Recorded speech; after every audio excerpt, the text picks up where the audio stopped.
We're here in Abbotsford with Speaker of the British Columbia Legislature, Darryl Plecas, the day after the release of Auditor General Carol Bellringer's first report, she says, of several, looking at the Office of the Speaker, the Office of the Clerk, the Office of the Sergeant-at-Arms. Of course, the Clerk's office is now occupied by an acting clerk after Craig James was walked off and put under police investigation last year. Special prosecutor is also overseeing that.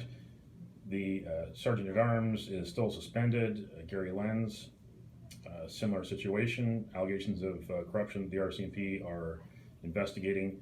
There's also the Police Act investigation of Gary Lenz. First of all, talk about the report that was released by Carol Bellringer. It was not the report that we were hoping to see, the report that we were promised, a forensic audit. It did not go deep. It looked more at policies and procedures and process instead of actual instances of misspending, waste, and corruption. Well, Bob, let me first thank you for talking to me this morning. But I have to say that I was really quite surprised by what ended up being the final report. I was under the impression, right from the beginning, that it would be a forensic audit. I had meetings with the auditor and her staff where I called attention to matters which I thought were criminal and had specific discussions about that. So I had lots of reason to, and some of which is indicated in my first report, I had lots of reason to think that there was untoward activity, unusual. I think that Auditor General has been quoted as saying she found nothing unusual and nothing which would indicate any kind of criminal wrongdoing, any kind of fraud. I just have to say that boggles me. I've seen what I would describe as full-blown fraud with my own two eyes, discussed it with her people, and ultimately turned it over to police. I'm just astounded that there was no wrongdoing found there. So the forensic audit would have been so pointed to what the concern was. The concern was about the behavior of two individuals, and I said, well, of course, include me in whatever you do, so that, that it's sort of like, don't turn any kind of attention to what might be going on in my office. I certainly don't have a problem with that. I thought that the information could have been presented in a way which was far less misleading. One of the things which has been called attention to is the so-called tripling of my expenses in the last year.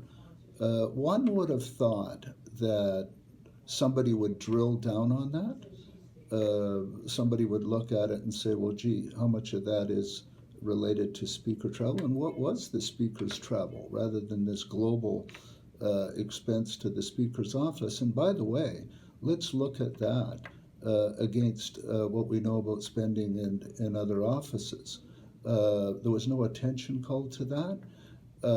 I was also surprised, just reminded by what we're just talking about here, that I was expecting an audit to go back to 2012. The Premier had raised the alarm about problems with policies and lack of policies back then. Auditor Generals had done that, and one would have thought that we could have seen some improvement since then. So, number one, I was expecting a forensic audit. I believe, I still do, that there's more than ample reason to think we ought to have one. That didn't happen. The focus was on policy. And one of the things which didn't surprise me, but I think a main finding of the Auditor General, was that basically we have no policies.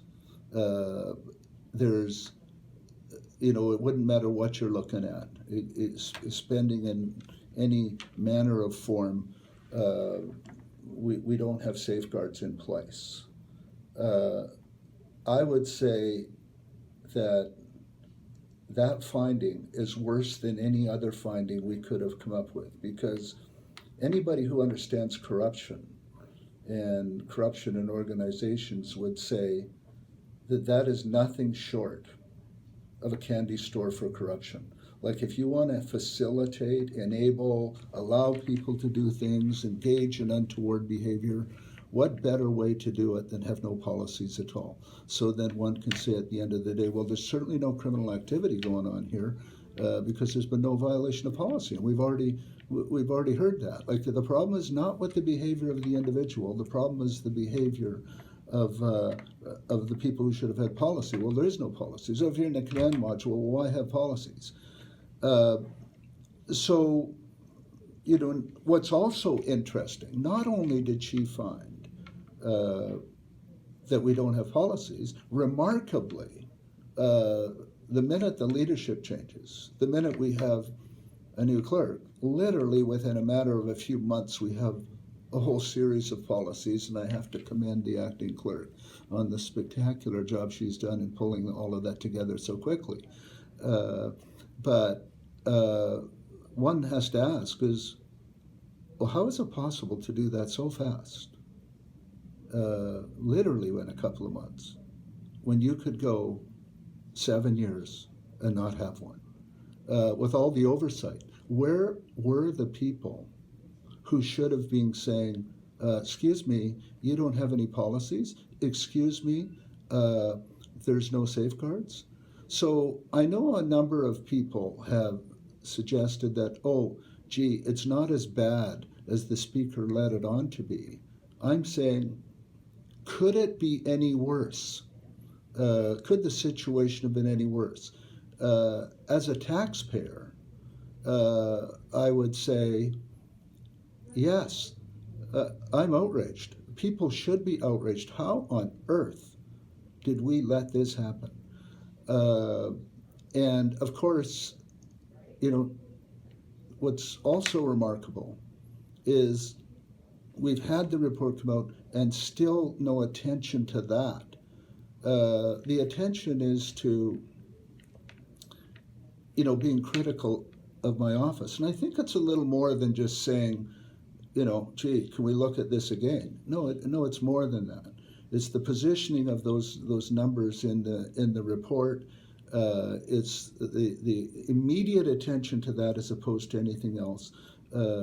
Focusing on one number when there's 9 numbers in that same table, and without saying, as one would expect, somebody who is being fully transparent. There's been calls to say that the Speaker needs to be more transparent. Oh boy, do I wish people could be transparent. Transparency is no secrecy. Transparency is making sure that you get the full picture. To give you an example of that, you will recall that there's been quite a lot of talk about my Chief of Staff going off on what I would describe as site visits. The idea is to go off to as many places as you can and find out what is the lay of the land in terms of how they provide security in other locations. And people have called it a junket, they've called it, a holiday, whatever. And the cost of that was about $13,000. Well, I'm not worried at the end of the day when his report comes out about, was a good value for $13,000 because there isn't a consulting firm on the planet that would have done that for that kind of money. But what's interesting to me is, and it speaks to the whole matter of transparency, I went to great lengths to inform the media of why we were doing that in the first place. And one of the things I did was provide detailed numbers on overtime. We have at the Ledge a $1.7 million overtime problem in the last 5 years. We burned off over $500,000 worth of overtime in the last year. And whilst people had this information, nobody called attention to that. The concern was not about this overtime situation, which, by the way, as will be told through Mr. Mullen's report, is remarkably different than most places. How different is it? Well, we spent $1.7 million. Most other legislatures didn't spend a dime. So I say it's just one more thing that we need to look at. One of the things you'll recall that I was wildly criticized for was wanting to have images of hard drives. Well, I did that because we had numerous instances where we couldn't access information. We had information stolen from the legislature. And I don't get into the details of that. It's been turned over to the police. Information stolen. We were not able to fully fill production order requests by police. Like, this is disturbing.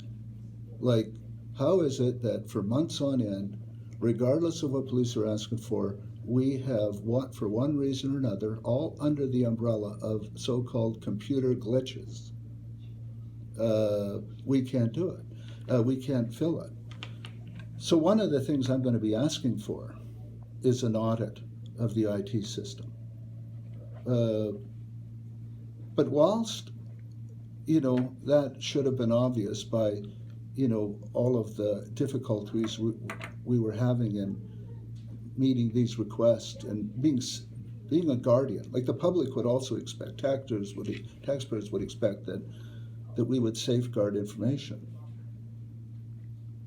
But that's not what happened. On the last day of the House, almost every member of the opposition stood up one after another and said that I was completely wrong in what I was doing. I don't get it. At some point we have to ask, what is the goal here? What is the goal? My goal is to say, I want to make sure that the legislature, the administrative side of the legislature, runs as efficiently and effectively as possible. And that's one task. The other task is asking, well, how on earth did it ever get to a place where it's not?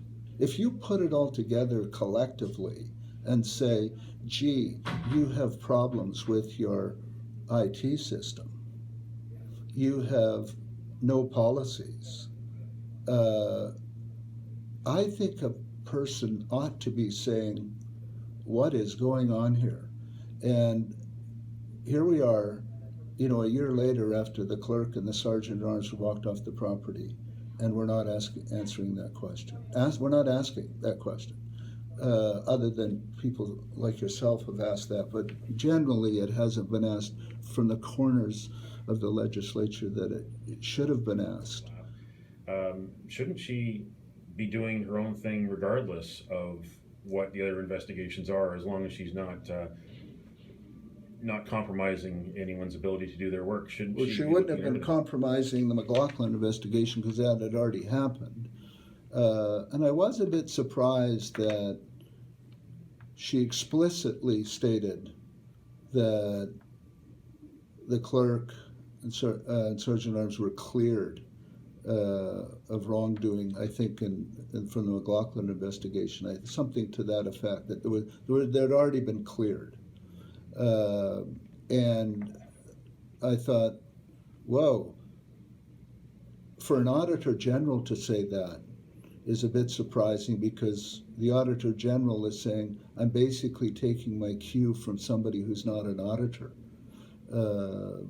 I don't worry about where that's all going to land at the end of the day, because I have a pretty good idea of, again, I come back to my knowing absolutely that there was fraud, and it's gone unnoticed.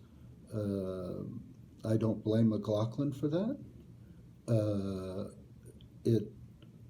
absolutely boggles me that the Auditor General wouldn't have picked that up. And I guess we'll just have to wait now until the police do their thing.